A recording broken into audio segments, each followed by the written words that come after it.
এত দামি হযরত বেলাল গোপনে গোপনে আল্লাহর নবীর দরবারে যায়। আল্লাহর নবীর হাতে বায়াত গ্রহণ করে কালেমা পড়ে মুসলমান হয়ে গেছে। বেলালের মুনিব কয়, এ বেলাল, শুনতে পারলাম আব্দুল্লাহর গোলাম মুহাম্মদের হাতে কালেমা পড়ে মুসলমান হয়ে গেছো, কথা কি সঠিক বেলাল? হযরতে বেলাল কয়, আমি ও আমার নেতা, হ্যাঁ আমি আব্দুল্লাহর গোলাম মুহাম্মদুর রাসূলুল্লাহর হাতে কালেমা পড়ে মুসলমান হয়ে গেছি। হযরতে বেলালকে সতর্ক করে, সাবধান হয়ে যাও, এই বেলাল সাবধান হয়ে যাও, না না আব্দুল্লাহর গোলাম মুহাম্মদের ধর্ম মানা যাবে না। বেলাল রে, আমাদের ধর্মে চুনকারি মারা যাবে না, এখনো সময় আছে রে বেলাল, আমাদের ধর্মে ফিরে আসো। মুহাম্মাদুর রাসূলুল্লাহ আব্দুল্লাহর গোলাম মুহাম্মদের ধর্মটা মানা যাবে না। বিগত সরকারের আমল হোক, বর্তমান সরকারের আমল হোক, চাকরিজীবী ভাইয়েরা নিজের চাকরিকে টিকিয়ে রাখার জন্য নিজের ঈমানের পরোয়া করে না, নিজের ঈমানকে নষ্ট করে দেয়। কারণ চিন্তা করে, আমি যে বসের সাথে খারাপ আচরণ করব, সরকারের সাথে যদি আমি উল্টা পাল্টা করি, তাহলে আমার চাকরি যাবে, আমার চাকরি গেলে আমার বিবি বাচ্চা মা বাবা না খেয়ে মরবে। এর যুবক, না না না, এটা কোন নবীওয়ালা উম্মতের যুবকের ধারণা এমন হতে পারে না। উম্মতে মুহাম্মাদি নওজোয়ান যুবকের ধারণা এমন হবে, আমাকে খাওয়ায় আমার আল্লাহ, আমার হায়াতের মালিক আমার আল্লাহ, আমার সবকিছুর মালিক আল্লাহ। তিনিও মানুষ, আমিও মানুষ, তিনাকেও সৃষ্টি করেছে আমার আল্লাহ, আমাকেও সৃষ্টি করেছেন আমার আল্লাহ।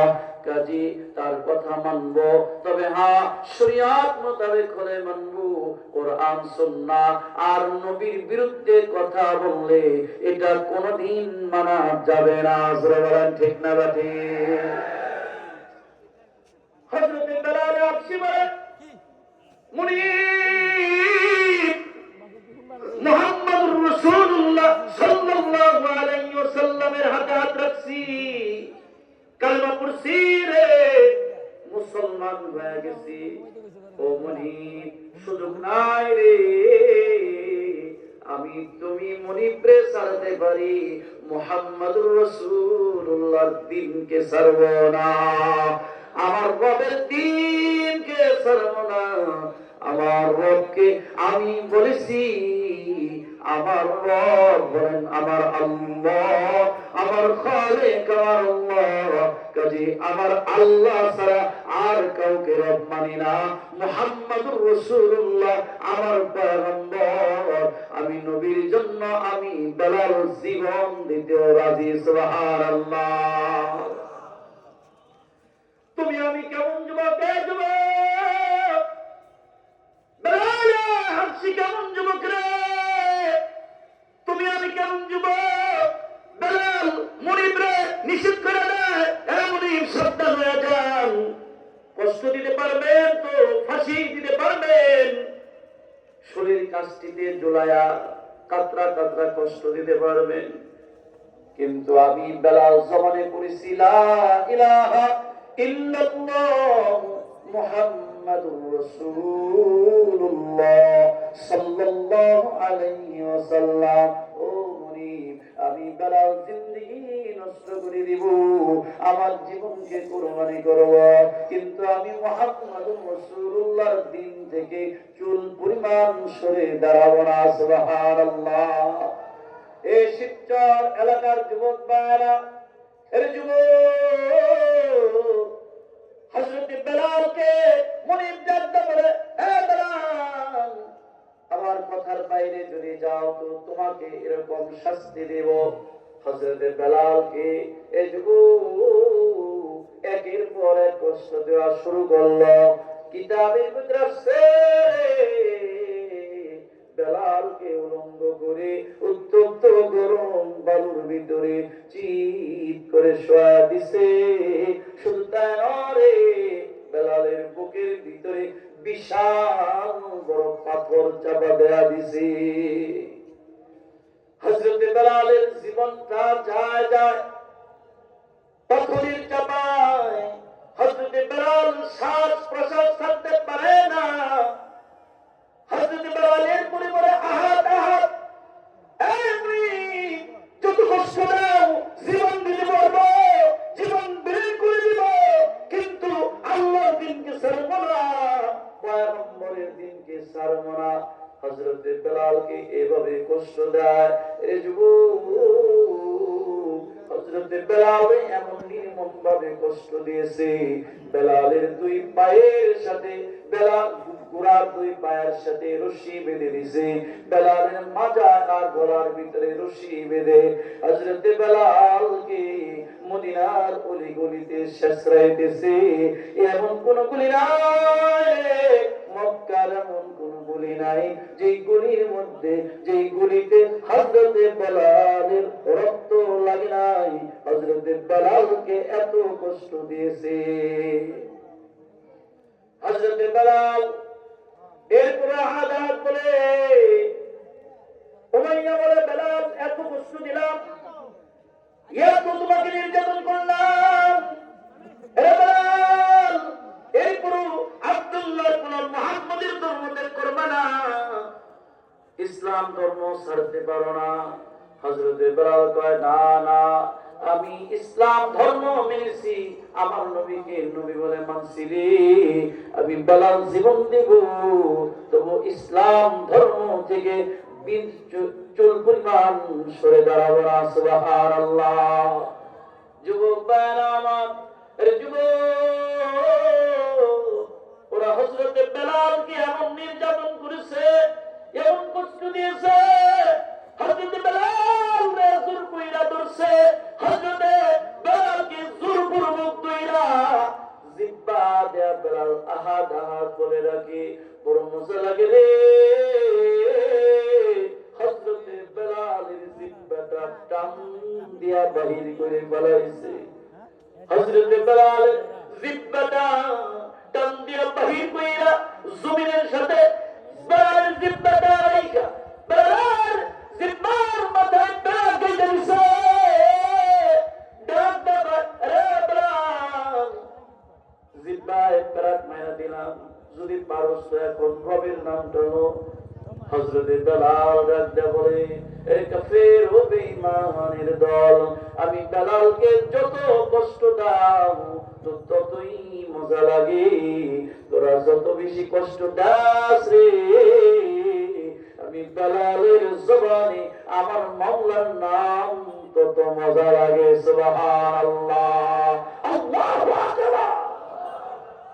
এই যুবক ভাইরা আমার, এই বেলাল হাবশী রাদিয়াল্লাহু তাআলা আনহু পয়গম্বরের বড় মহব্বত ওরা ছিল রে, পয়গম্বরের অনেক ভালোবেসেছেন, পয়গম্বরের জন্য জীবন দিয়েছে।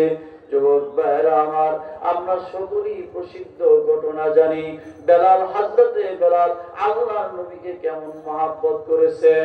আল্লাহর নবীর ইন্তেকাল হয়ে গেছে, হযরতে বেলাল নিজের কাঠিটা লইয়া মদিনার থেকে বাইর হয়ে যায়, মদিনার থেকে চলে যায় রে।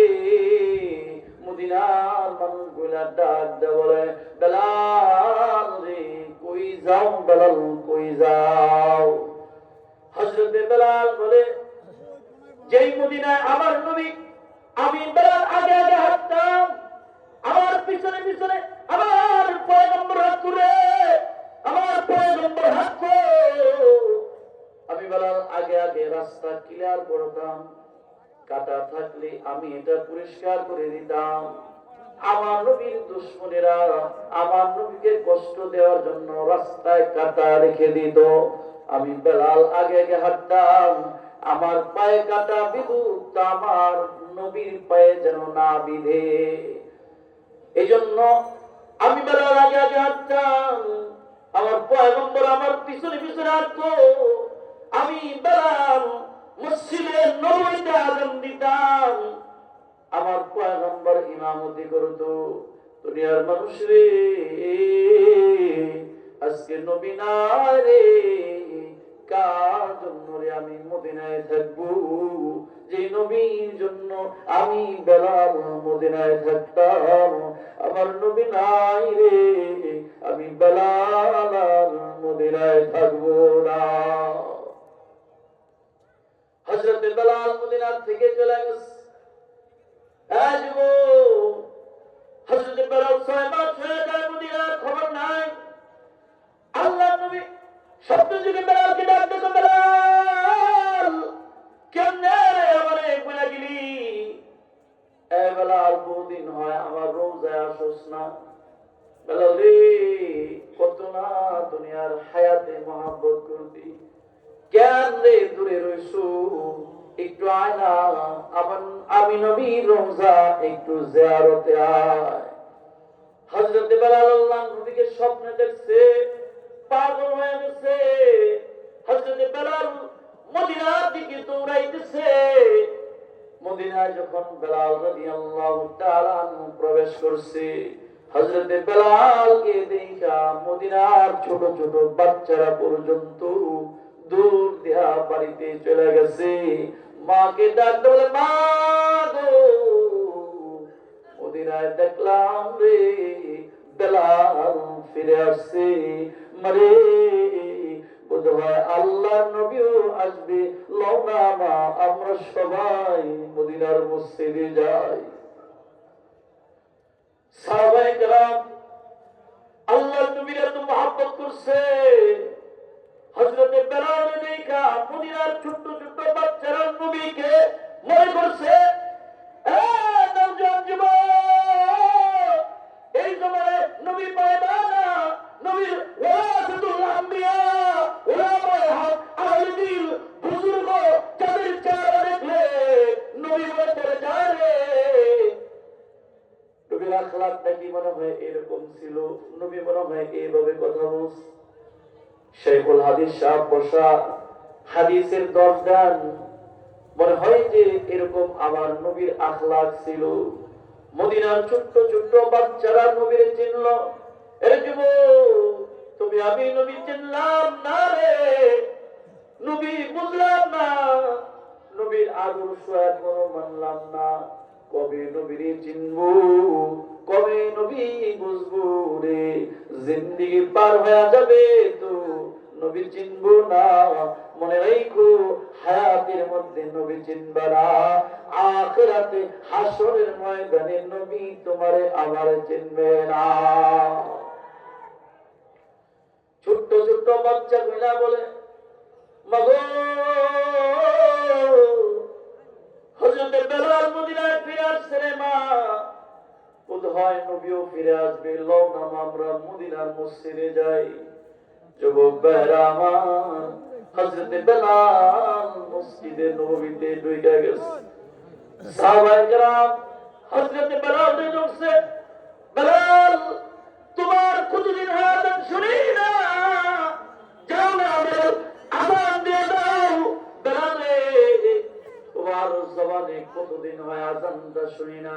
বেলাল রে, আযান দাও না, বেলাল আযান দাও।